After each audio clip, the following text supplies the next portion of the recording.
기도하면서 하나님 찬양드리겠습니다.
엘토 혼자 하신 건가요? 엘토를?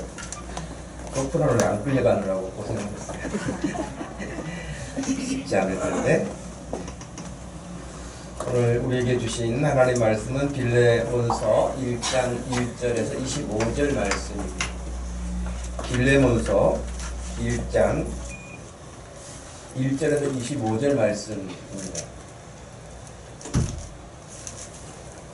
빌레몬서가 한 장으로 되어 있기 때문에 잘 안 나올 수 있어요. 저 신약성경 뒷부분 에베소서, 빌립보서, 골로새서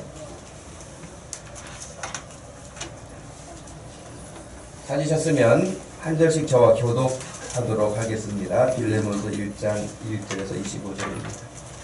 그리스도 예수를 위하여 갇힌 자 된 바울과 및 형제 디모데는 우리의 사랑을 받은 자요 동역자인 빌레몬과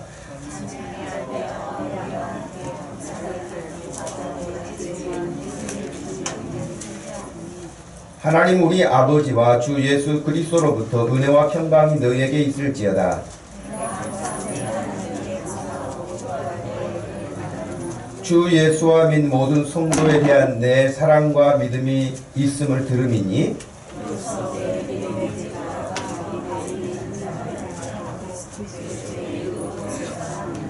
형제여, 성도들의 마음이 너로 말미암아 평안함을 얻었으니 내가 너의 사랑으로 많은 기쁨과 위로를 받았노라.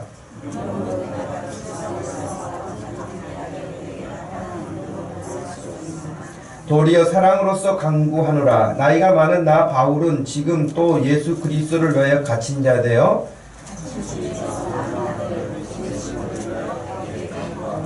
그가 전에는 내게 무익하였으나 이제는 나와 내게 유익함으로 그를 내게 머물러 있게 하여 내 복음을 위하여 갇힌 중에서 너 내 대신 나를 섬기게 하고자 하나.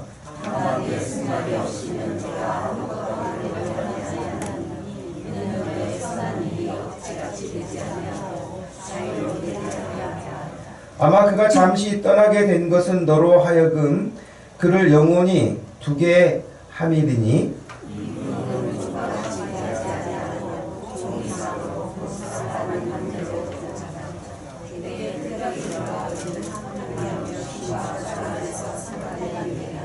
그러므로 내가 나를 동역자로 알진대 그를 영접하기를 내게 하듯 하고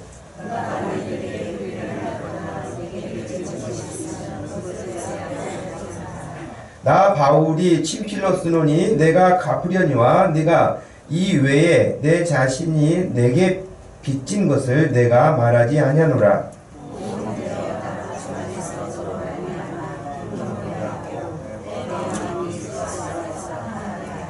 나는 내가 순종할 것을 확신함으로 내게 썼노니 내가 말한 것보다 더 행할 줄을 아노라.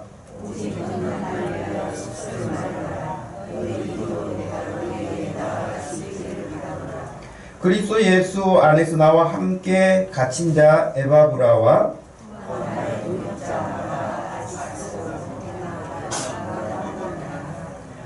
우리 주 예수 그리스도의 은혜가 너희 심령과 함께 있을지어다. 아멘. 25절까지 조금은 길게 여러분 느껴지셨지만은 이게 편지니까요. 편지를 중간에 끊을 수가 없어서 같이 읽는 것도 필요하다 생각이 들었습니다.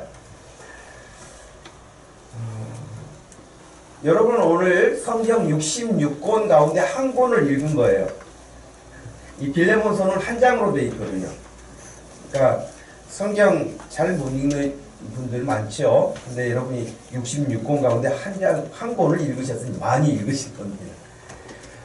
성경에는 이렇게 한 장으로 되어 있는 책이 구약 성경에는 한 권, 이 오바댜라고 하는 성경이 한 권 있고 신약에는 우리가 읽었던 지금 빌레몬서, 그 다음에 유다서, 그 다음에 요한 2서, 요한 3서 이런 성경책들이 다 한 장으로 되어 있어요.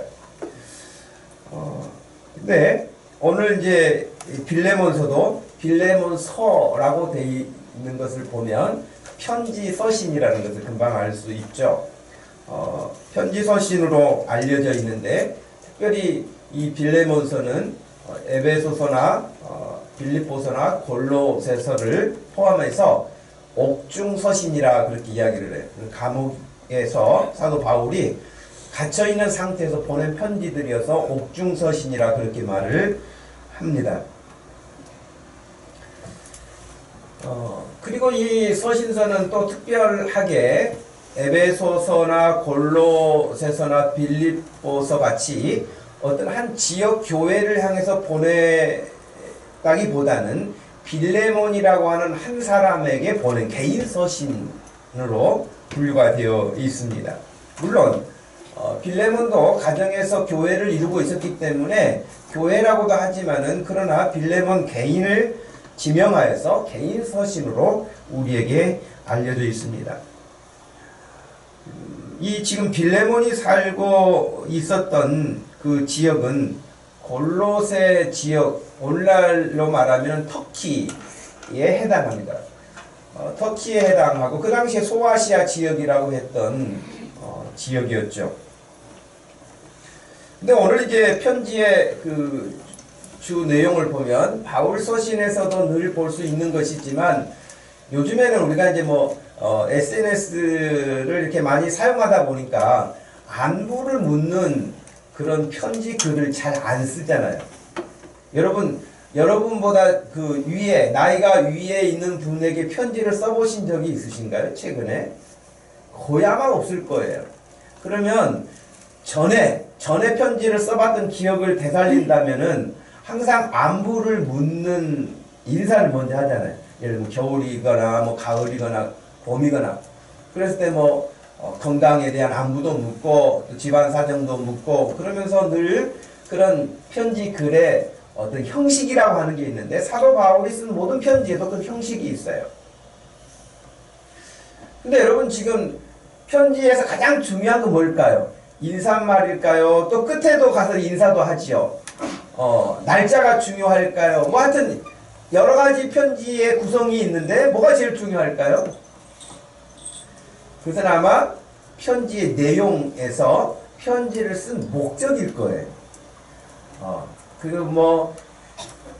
전에는 이제 주로 지방에서 서울로 아이들을 유학 보내가지고 있게 되면은 부모님 건강도 묻고 동생들 안부도 묻고 그러지만은 늘 돈이 부족하다 하는 것이 거기에 있는데 많은 내용이 있다 할지라도 골자는 부모의 눈에는 돈 얼마 보내느라고 하는구나 하는 생각밖에 안 보이는 것처럼 또 편지를 보낸 아들이나 딸의 입장에서도 지금 필요한 것은 돈이지 그 안부 단순하게 안부를 전하기 위해서 편지를 쓴 것이 아니라는 거예요. 그러니까 목적이 있는 것처럼 빌레몬서도 마찬가지로 어떤 내용에 있어서 목적이 있어요.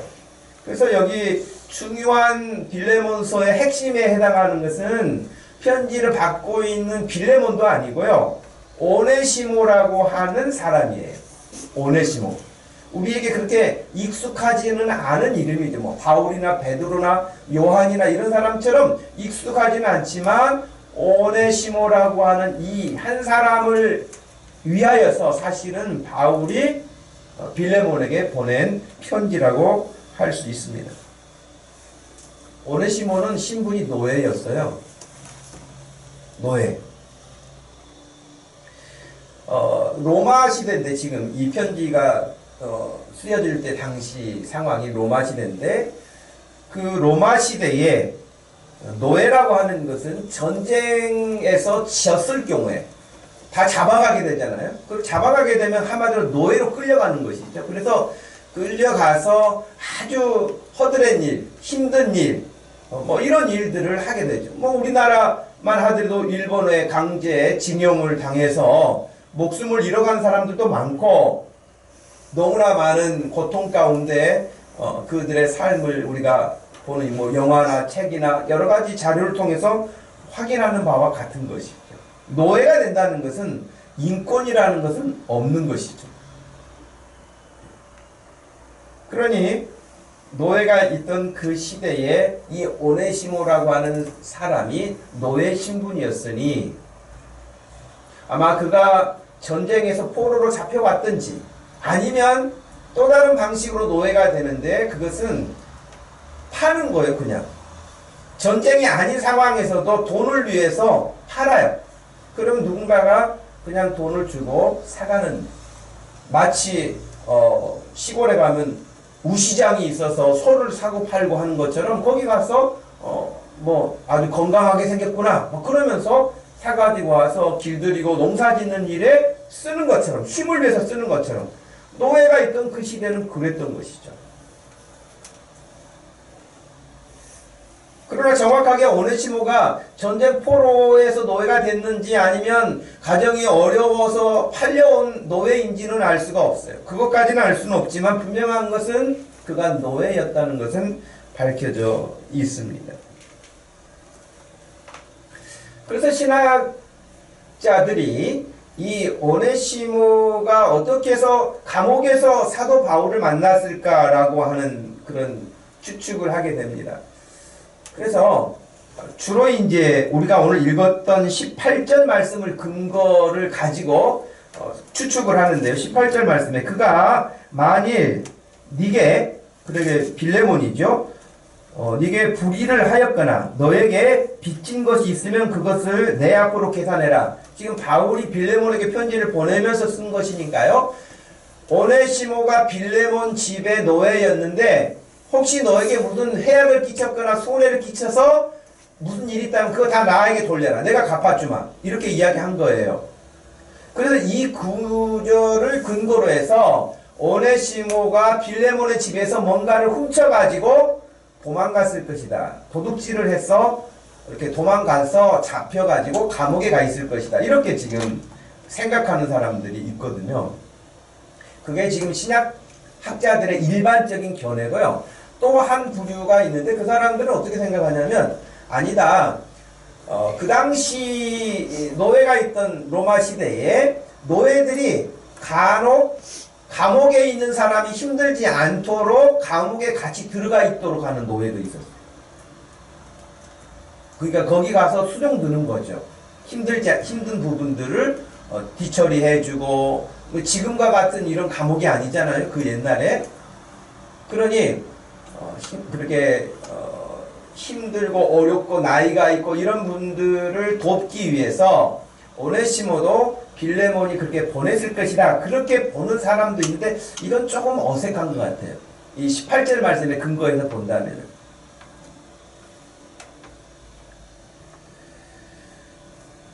그러나 여기서도 우리가 어떤 형편에서 그걸 감옥에 들어가게 됐는지 명확하게 그 원인을 밝혀놓고 있지는 않으나 분명한 것은 감옥에 있었다는 사실은 또 틀림이 없는 거 아니겠어요? 사도 바울과 함께 감옥에 있었다는 것도 사실입니다. 오늘 우리가 보려고 하는 부분이 바로 거기에 해당하는 건데요. 9절과 10절 말씀을 여러분 보시면 나이가 많은 나 바울은 지금 또 예수 그리스도를 위하여 갇힌 자 되어 있다 라고 이야기를 하고 10절에서는 갇힌 중에서 낳은 아들 오네시모를 위하여 너에게 간구하노라 라고 말했습니다. 특히 낳은 아들 오네시모라고 표현을 했습니다. 사실 사도 바울은 결혼한 사람이 아니잖아요. 결혼에 대한 경험이 없어요. 아이를 낳은 경험이 없어요. 그런데도 불구하고 너무 이런 부분에 대해서 세세하게 잘 알아요. 예를 들면 여러분 갈라디아서 4장 19절 말씀을 한번 읽어볼까요? 같이 읽습니다. 시작. 나의 자녀들아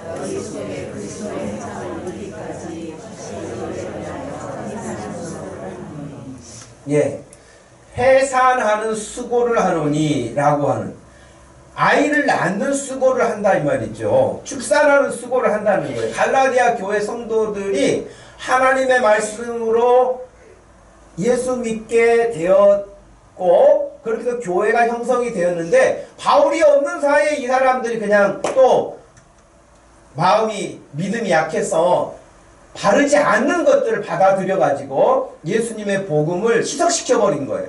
그러니 바울이 그냥 너무 속이 상했는데 그러나 내가 다시 너희를 위하여 해산하는 수고를 감당하면서 너희들이 하나님의 신실하고 바른 자녀가 되도록 내가 수고를 아끼지 않겠다. 그렇게 이야기하면서 썼던 표현이 해산하는 수고였거든요. 물론 고린도 교회 성도들에게는 일반 스승이 있을지라도 아비는 하나다라고 했을 때 아버지의 심정을 가지고도 그들을 대했던 표현을 생각한다면 아버지의 마음이나 어머니의 마음을 충분히 이해하는 그런 바울의 입장에서 오늘 우리가 읽었던 10절 말씀에 갇힌 중에 낳은 아들 낳았다는 거예요. 자기가 오네시모를 향해서 그렇게 이야기를 한 것입니다. 물론 낳았다고 하는 그 표현은 자기가 육신으로 낳았다는 이야기는 아니죠.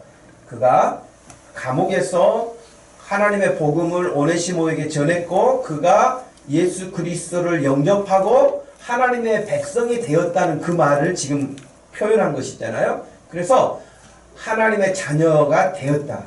그래서 복음으로 내가 나았다. 그런 의미입니다. 근데 사실 여러분, 복음으로 낳는 게 쉬워요? 그냥 육신의 아들, 딸 낳는 게 쉬워요?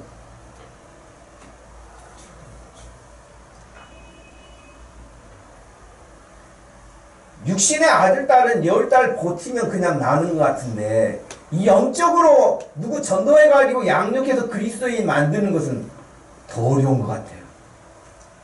그쵸? 예. 그런 여러분, 뭐 육체적으로 아들, 딸을 낳는다 할지라도 그거 얼마나 힘든 일이죠. 정말 고통스러운 일이고, 어떻게 더 나가서 생명을 거는 일이기도 하죠. 그런데 영적으로 누군가를 하나님의 자녀 삼아서 양육하고 세운다는 건 진짜 어려운 일이에요. 오랜 시간을 기다리기도 해야 되고요. 막 속이 그냥 문드러지고 속이 상하고 다 썩는 것처럼 그럴지라도 또 참아야 될 때도 있고요. 그런 부분들이 여전하게 해산하는 수고 안에 들어가 있다고 할 수 있습니다. 그러니 육신으로 자녀를 낳는 거나 영적으로 자녀를 낳는 거나 수고로운 마찬가지일 거다라는 생각입니다.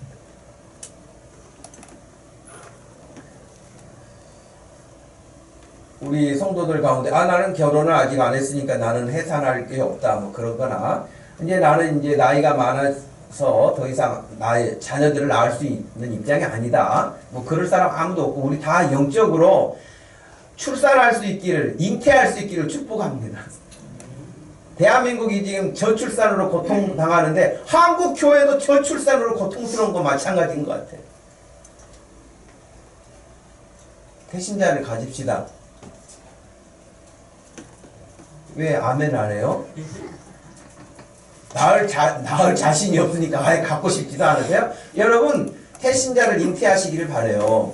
여러분 마음에 누군가를 품고 내가 예수 그리스도의 복음을 전해야겠다 그 마음을 가지고 있는 사람은 하나님의 사람이고 하나님을 사랑하는 사람이고 하나님과 늘 관심 있는 사람이에요. 분명해요. 왜? 태신자가 마음에 있는 사람 여러분 결혼하여서 임신하게 되면 함부로 하지 않잖아요. 먹는 것도 함부로 하지 않잖아요. 행동도 함부로 하지 않잖아요.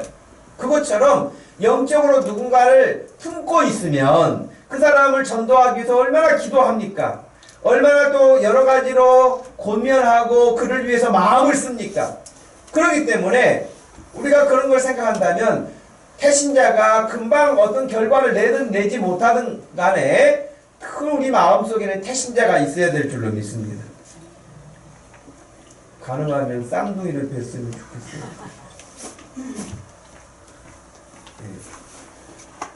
좋겠어요. 신문에 보니까 어떤 서울 의료원에 근무하는 한 간호사가 딸이 하나 있는데 하도 동생을 낳아달라고 그래서 동생을 하나 더 낳겠다고 낳았는데 임신을 했는데요. 4쌍둥이를 낳아버린 거예요. 그래서 신문 기사를 보니까 꼭 그 새끼 오리들이 엄마 오리 따라다니는 것처럼 잘 가는데 봐라 네 명이 줄줄 따라다녀서 꼼짝할 수가 없다 그런 이야기를 하는 기사를 읽었는데요. 여러분 가능하면 4쌍둥이도 환영합니다. 여러분 태신자를 품으셔서 여러분들이 늘 주님의 마음으로 기도하고 주님의 마음으로 그들이 출산되어질 수 있도록 여러분 마음의 계획을 세우시기를 바랍니다. 오네시모는 모태신앙은 물론 아니었을 거예요. 모태신앙은 아니었지만 모태신앙에 버금가는 환경에는 있었던 것으로 추측돼요. 왜? 빌레몬이라고 하는 사람이 믿음이 좋은 사람이었거든요. 믿음 좋은 사람이 자기 집의 노예를 학대할 일은 없었을 것 같아요. 일반적으로 보았을 때. 왜냐하면은 오늘 우리가 읽었던 본문 말씀 4절에 이렇게 돼 있거든요. 내가 항상 내 하나님께 감사하고 기도할 때 빌레몬 너를 말하는 것은 주 예수와 및 모든 성도에 대한 너의 사랑과 믿음이 있음을 듣고 있기 때문이다 그랬거든요. 그러니까 빌레몬 그 이름 자체도 사랑받는 자라는 그런 뜻이거든요. 그러니까 다른 사람을 이렇게 사랑해주고 은혜를 베풀고 그 소문이 나는 거예요. 그만큼 믿음이 좋은 사람이에요. 그러니 자기 집에 있었던 오네시모 역시 늘 고면했을 거예요. 권면했을 거예요.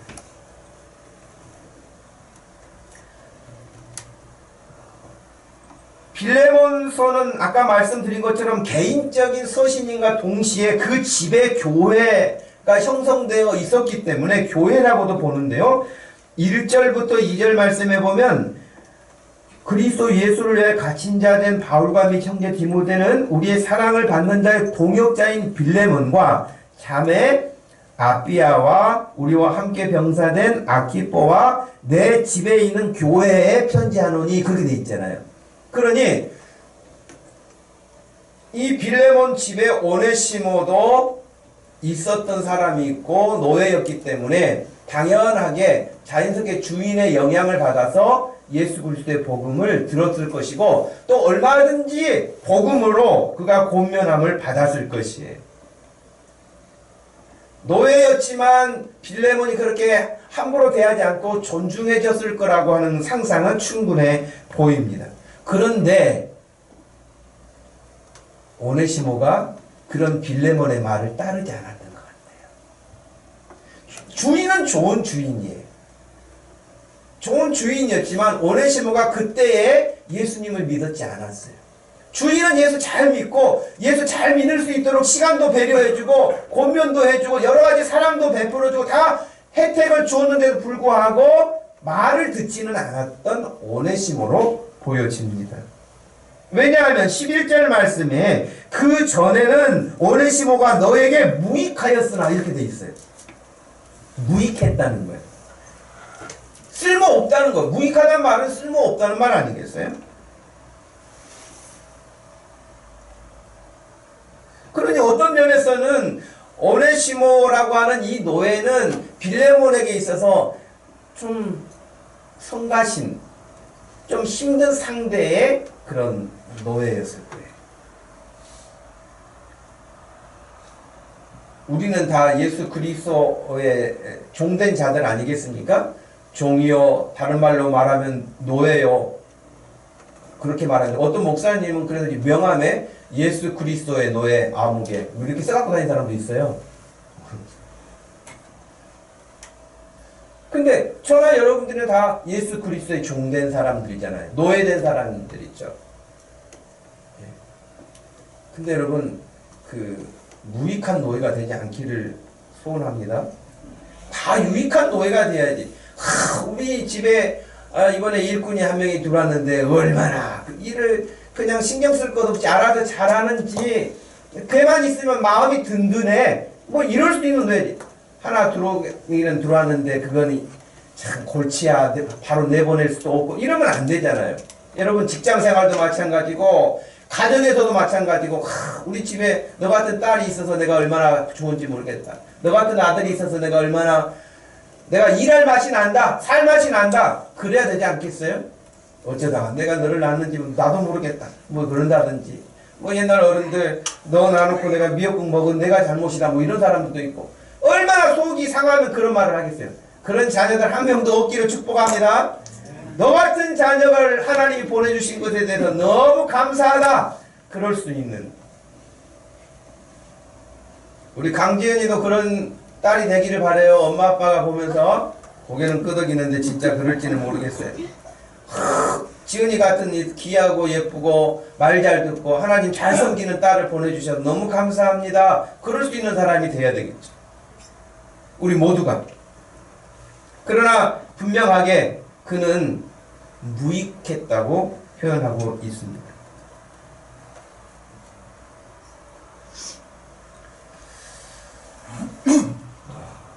근데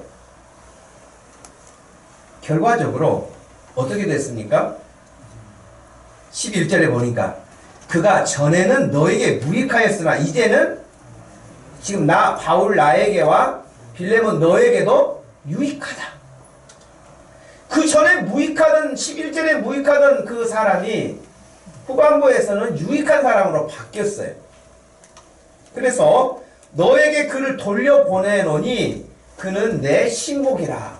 신복이라고 하는 그 말은 나의 몸과 하나와 같다. 그런 뜻이에요.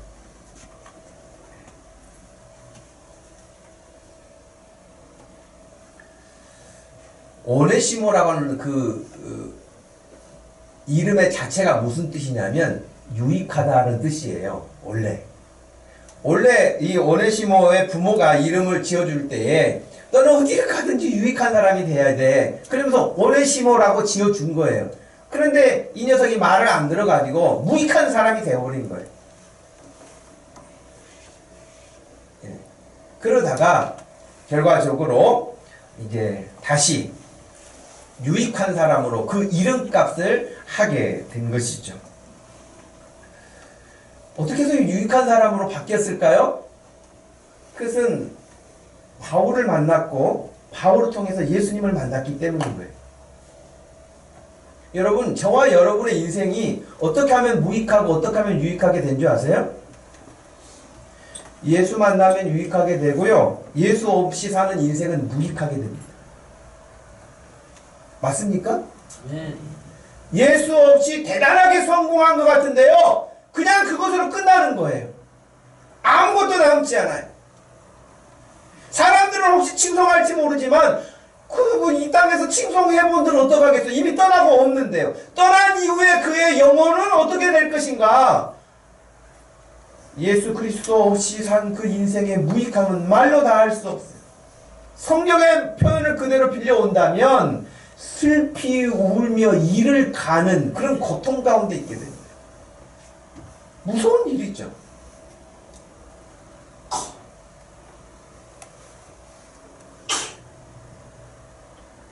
사람들이 이 세상에 살면서 나름 성공하고 다른 사람에게 덕을 끼칠 수도 있고 모델이 될 수도 있고 그런 영향력을 줄 수도 있으나, 그러나 예수 그리스도 안에 있지 않는다면 그 모든 것들이 허사로 돌아가죠. 물론 그들이 남긴 업적을 그 후대들이 쓰기도 합니다. 여러분, 예수 안 믿는다고 해서 그들이 만들어내는 문명이나 어떤 이론이나 철학이나 이런 것들이 다 무익한 건 아니에요. 써요. 그러나 그 본인 자체는 예수 그리스도 밖에 있으므로, 예수 믿지 아니함으로, 하나님을 떠남으로 그의 삶은 영원한 멸망으로 끝나는 거예요. 하나님이 주신 일반 은총에서 그가 이런 일도 저런 일도 하고 사람들로부터 인정받기도 하고 그런 일은 누릴 수 있을지 모르지만, 그의 생이 이 땅에서 끝냈을 때 그런 그리스도 밖에서 영원한 파멸로 매듭짓게 된다고 하는 것입니다. 그렇기 때문에 여러분들이 어떻게 해서 예수 그리스도로 알게 됐든지 하나님의 큰 복을 받은 사람인 것은 틀림이 없습니다. 그것이 모태신앙이 됐든 어릴 때든 친구를 따라서 교회를 가게 됐든 지금 이 순간 여기 와서 하나님을 섬기고 하나님의 백성으로 살게 된 것은 틀림없는 하나님의 큰 복이에요. 그런 여러분이 지금 형편이 이렇든 저렇든 그것이 지금 힘들고 어렵든 이런 거 다 떠나시고요, 다 내려놓으시고 지금 이 순간에 여러분 자신에게 그렇게 이야기해야 돼요. 내가 하나님 안에 있음은 틀림없는 복받은 사람이다 라고 여러분 자신에게 그렇게 말할 수 있어야 됩니다.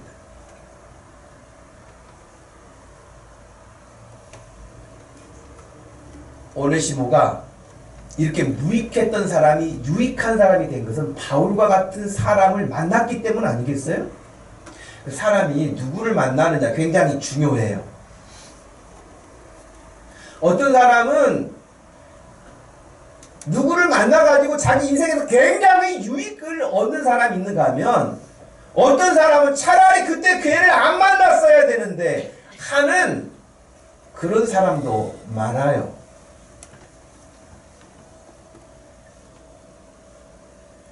어떤 사람은 정말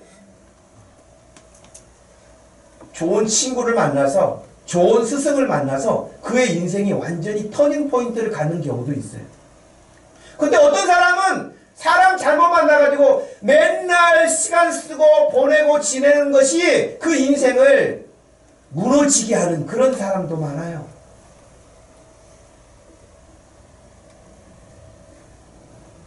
여러분이 만나는 사람은 좋은 사람이기를 축복합니다.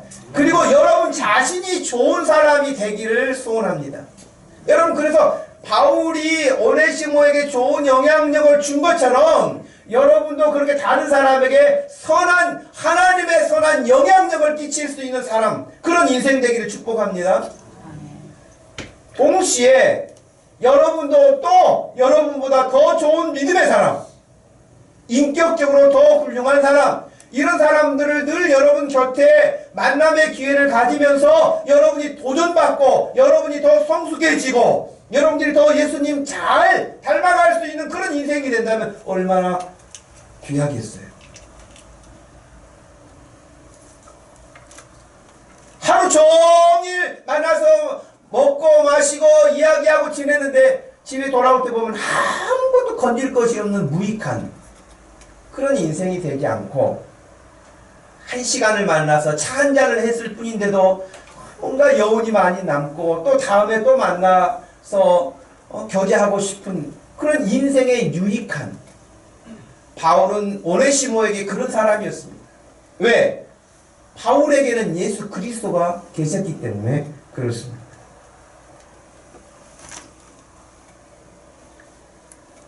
오늘 우리가 지금 주제를 가지고 있는 것처럼 하나님을 만나는 사람이라는 그 시리즈로 볼 때 오네시모가 어떻게 해서 하나님을 만나게 됐는지의 구체적인 이야기가 성경에 나와 있잖아요. 그러나 분명한 것은 바울과 함께 있었다는 것은 기록이 되어 있어요. 그러니 바울에 대해서 들을 수 있는 게 뭘까요? 그 뻔한 거 아니겠어요? 감옥에 있어. 두 사람이 지금 감옥에 있다고요. 감옥에 있으면서 바울이 그래서 들려줄 수 있는 이야기가 뭐였겠냐고요. 바울은 머리를 만져도 손을 만져도 예수님밖에 안 나와요. 야, 저쪽에 투자할 것이 많아. 오네시모 너 나가면은 내가 지금 기도하는 중에 반은 땅이 있거든. 거기 가 잡아라. 그것도 아니고요. 바울은 오직 오네시모에게 자기가 만난 예수 그리스도에 대해서 들려주고 또 들려줬을 거예요. 자기가 예수님을 만나기 전에 자기 나름대로 학식이나 배경이나 학벌을 가지고 자랑스럽게 생각하고 살았던 때를 이야기도 해줬을 거예요. 자기가 만난 수많은 사람들의 이야기도 해줬을 것이에요. 그러나 그것들이 다 무익하다는 것, 그 사실을 알고 바울이 그랬잖아요. 다 자기가 그것을 배설물로 여기고 오직 예수님만 붙잡았다라고 하는 것처럼 얼마나 감옥에서 오네시모에게 자기의 간증을 또 들려주고 또 들려줬겠어요.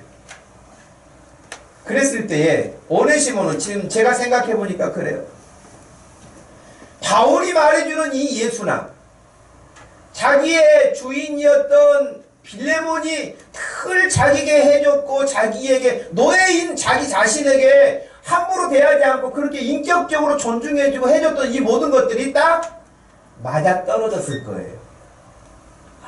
바울이 당신이 말하는 그 예수나 우리 집 주인인 빌레몬이 말하는 그 예수나 같은 분이에요. 그래서 감옥에서 예수 그리스도를 영접한 거예요. 그래서 바울이 말한 대로 내가 감옥에서 나았다고 말하는 거예요.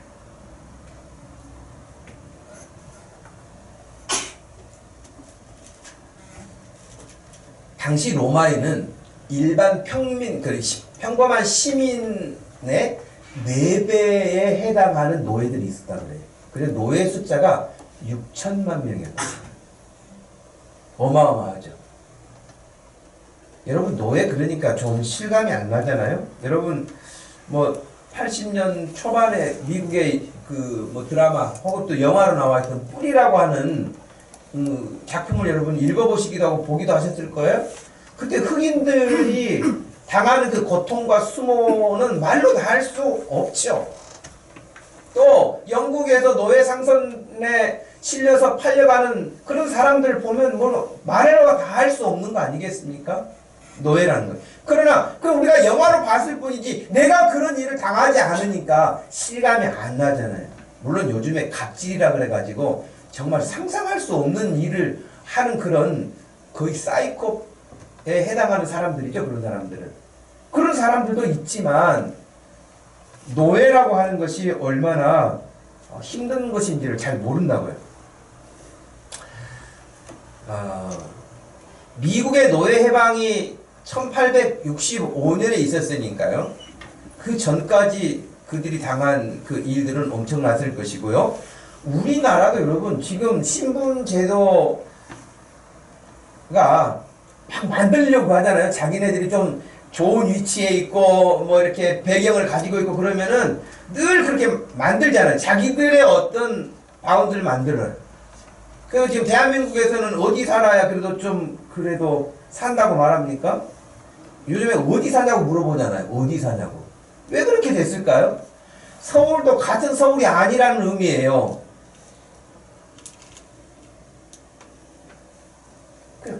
뭐 강남 산다. 강남에서도 또 어디 사냐. 이런 것들로 해서 신분을 이렇게 만들어가죠. 자기들이. 누구는 못 들어오게 하고 자기들만의 성을 쌓고 만들어가는 거란 말이죠.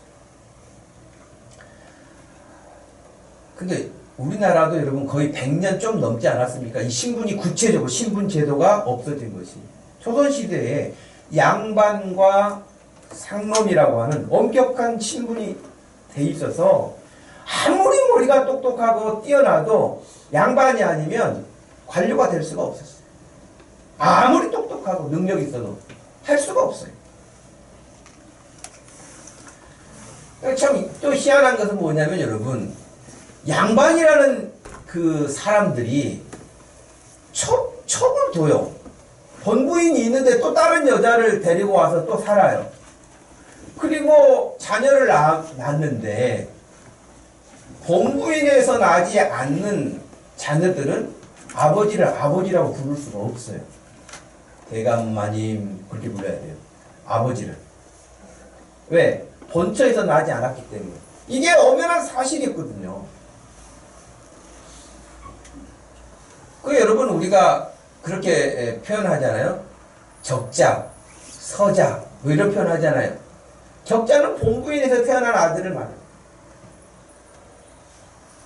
서자는 본부인에서 태어나지 않고 첩에서 태어났는데 그 첩이 양반 출신의 첩이면 서자가 되는 거예요.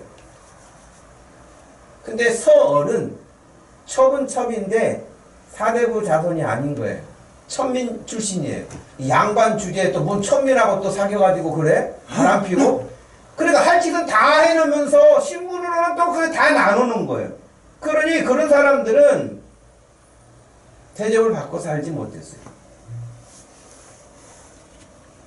우리나라도 1884년에 시작해서 9년도에 더 이렇게 구체화된 갑오경장 이후에 우리나라 이 근본적인 제도가 없어지기는 했지만 그러나 그것은 법적으로 없어졌을 뿐이지 정서적으로는 그 이후로도 얼마나 오랜 세월 동안 여러분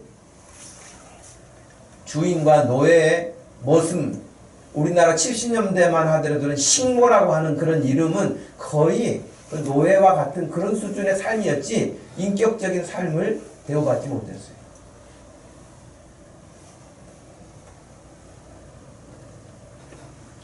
그런데 지금 사도 바울이 무슨 요청을 하냐면 이 빌레몬서를 통해서 빌레몬에게 빌레몬 내가 너에게 부탁할 게 있는데 이 오네시모를 내가 감옥에서 나왔다. 예수 믿게 됐다. 그러니 이 오네시모를 더 이상 종으로 두지 말고 자유자로 풀어주라는 거예요. 이거 굉장히 어려운 부탁이에요. 신분이 엄연한 그 세상에서 노예를 자유자로 풀어달라고 할 수 있는 것은 쉬운 일이 아니었거든요. 그런데 그런 부탁을 합니다. 빌레몬에게. 그리고 시간이 지나서 골로새서 4장에 보면은 이렇게 쓰여 있어요. 우리 7절부터 9절까지 한번 읽어보겠습니다. 시작.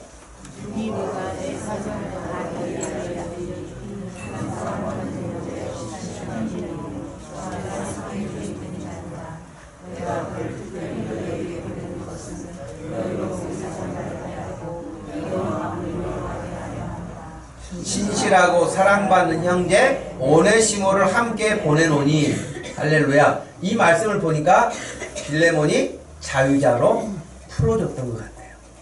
그래서 사랑받는 형제 오네시모를 함께 보내노니 라고 이런 편지를 쓰는 걸 보면은 분명히 그가 바울의 권면함을 받고 그에게 자유함을 주었을 것이라고 보여집니다. 그런데 나중에 교회 그 보면은 50년이 지난 이후에요. 위대한 그리스도인 순교자로 알려진 이그나시우스라고 하는 분이 계시는데 이분이 노예 출신자였던 오네시모가 에베소 교회 감독이 되었다는 것을 입증해 줬어요. 이 오네시모가 얼마나 하나님을 신실하게 잘 섬기면서 교회를 섬겼는지 나중에는 에베소 지역의 그 큰 지역에 감독이 될 만큼의 사람으로 성장한 거예요. 이것은 이그나시우스가 보낸 편지를 통해서 밝혀졌는데요. 이 편지의 내용을 통해서 오네시모가 에베소에서 존경받고 사랑받는 그런 목회자로, 감독자로 세움을 얻어서 하나님을 섬기게 됐다라고 하는 그런 이야기입니다. 우리나라에도 아주 비슷한 예가 있어요, 여러분. 우리나라에도 아주 비슷한 예가 있는데, 전북 금산? 전북에 금산이 있죠. 거기 가면 유명한 교회가 하나 있는데, 기역자 교회가 있어요, 기역자 교회. 예배당이 기역자로 지어져서 기역자 교회인데요.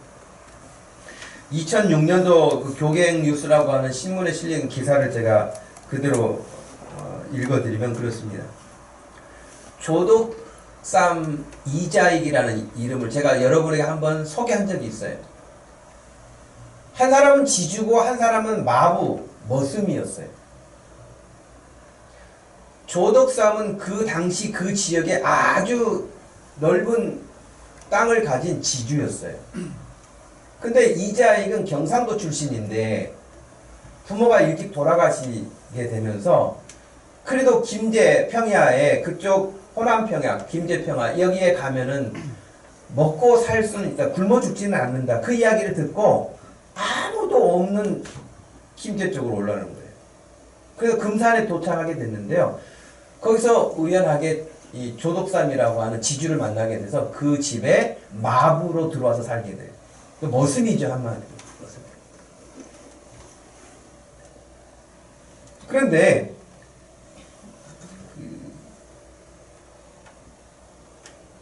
그때 이제 선교사님들이 우리 한국에 많이 들어와 있었는데 선교사님들이 막 서로 경쟁을 하다 보니까 야 우리 그렇게 경쟁할 것이 아니라 지역을 나눠서 우리가 선교를 하자. 그래서 여러분 원래 인천에 있던 이 선교사님이 호남 지역으로 내려가게 됐어요.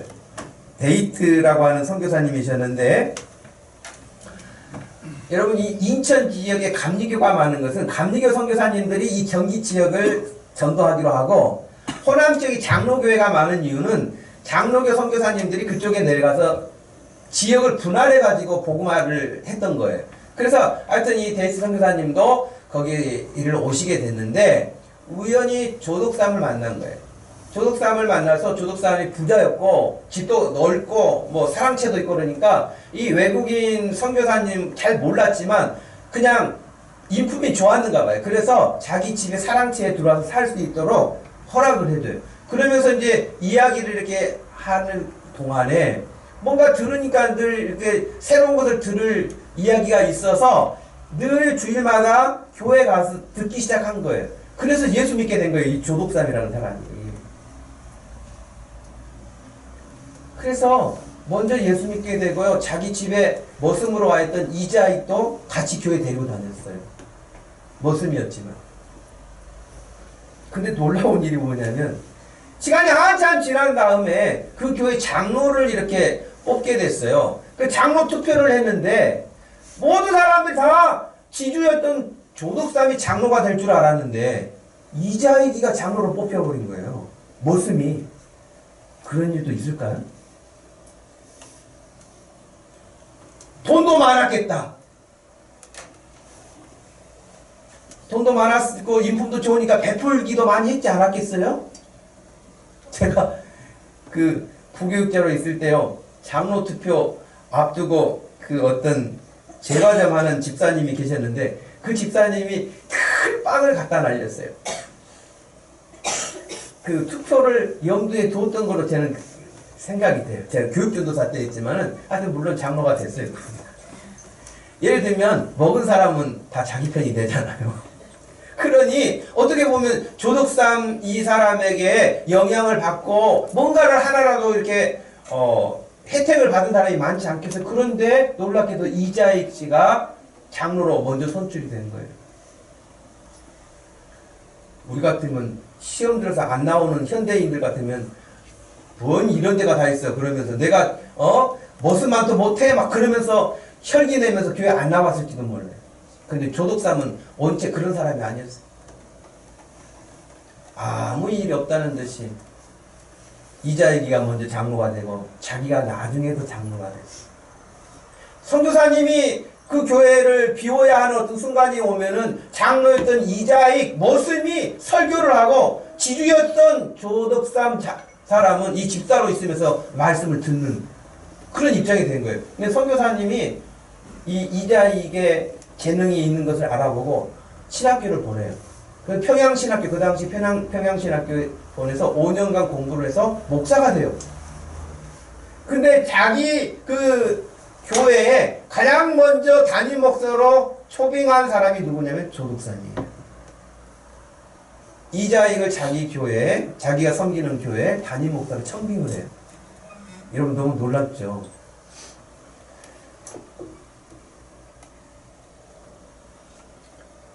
저는 그런 생각을 해요. 물론 이 이자익이라는 분은 출신은 머슴이었지만 이후에 성장해서 결국에는요 총회장까지 돼요. 이 이자익이라는 분이 총회장도 한 번 한 게 아니라 3번까지 해요. 그만큼 선한 영향력을 끼치는 그런 분으로 그분이 성장을 했던 것이죠. 어떻게 해서 가능했을까요? 첫째는 하나님의 은혜라고 말할 수 있죠. 그러나 좋은 사람 조덕삼을 만난 거 아니겠어요? 조덕삼을 만나서 조덕삼과 더불어 오네시모가 바울을 통해서 예수님을 만난 것처럼 이자익은 조덕삼을 통해서 예수님을 만난 거 아니에요? 그래서 여러분 하나님을 만나면 사람이 멋있게 변화돼요. 찌질하게 변화되지 않아요. 예수 믿다 안 믿으면 찌질하게 변화돼요. 그러나 찌질했던 사람들, 냉대받았던 사람들, 천대받았던 사람도 예수 믿으면, 예수님을 만나면 그 삶이 여러분 고급스러워져요. 멋있어져요. 선한 영향력을 주는 사람이 돼요. 여러분 그런 사람이 되기를 축복합니다. 바울과 같이, 빌레몬과 같이, 조덕삼과 같이 그런 사람이 이 시대에 필요해요. 예수 믿으면 그게 가능한 일이에요. 우리 목동주신교회 모든 성도들이 이분들이 만났던 예수님, 우리도 그 예수님을 같이 섬기고 있는데 그 예수님을 더 많이 관심을 가지고 그 복음에 더 관심을 가져서 우리가 변화되어지고 우리를 통해서 하나님이 쓰시고자 계획하시는 그 선한 일들에 저도 여러분도 모두가 쓰임받을 수 있기를 주님의 이름으로 축복합니다. 기도하겠습니다. 하나님, 무익한 자였다고 표현을 했고 해를 끼치는 자였는데 이제 유익한 자가 되었고 모든 사람에게 덕을 끼치는 그런 훌륭한 사람으로 변화된 오네시모, 그에게는 사도 바울이 있었고 사도 바울을 변화시키신 예수 그리스도가 오네시모도 변화시켜 새로운 사람이 되게 하신 줄로 믿습니다. 하나님, 머슴이었던 이자익을 하나님이 그렇게 멋진 사람으로 변화시킨 것은 조덕삼을 만나게 한 것이고 조덕삼이 만난 그 예수 그리스도가 조덕삼의 인격도 고매하게 한 것처럼 이자익의 인격도 그의 삶도 풍성하게 하신 줄로 믿습니다. 하나님, 이 시대에 정말 이런 믿음의 사람들이 필요하지 않겠습니까? 우리가 예수 그리스도를 믿으면서 이런 믿음의 삶을 감당해야 되지 않겠습니까?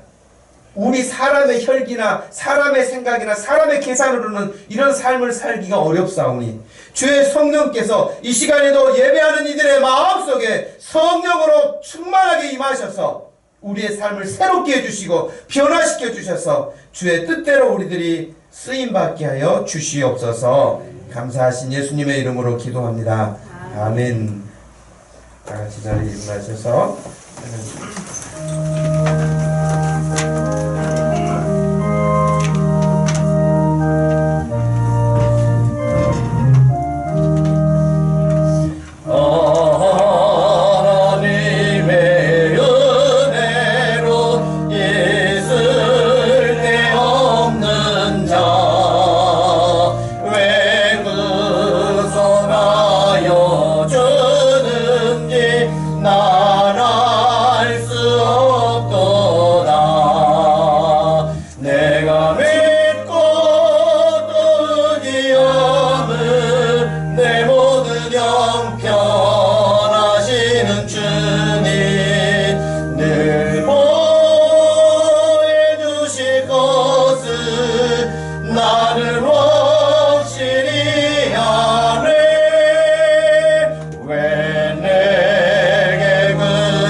지금은 우리 주 예수 그리스도의 구속하신 은혜와 우리 하나님 아버지의 크신 사랑과 성령 하나님의 위로하심과 우리와 함께 하시는 그 역사가 오늘도 오네시모처럼 유익한 사람이 되어서 사람과 하나님 앞에 쓰임받고 영광 돌리기 원하는 사랑하는 모든 성도들 머리 위에 지금부터 영원토록 함께 계실지어다.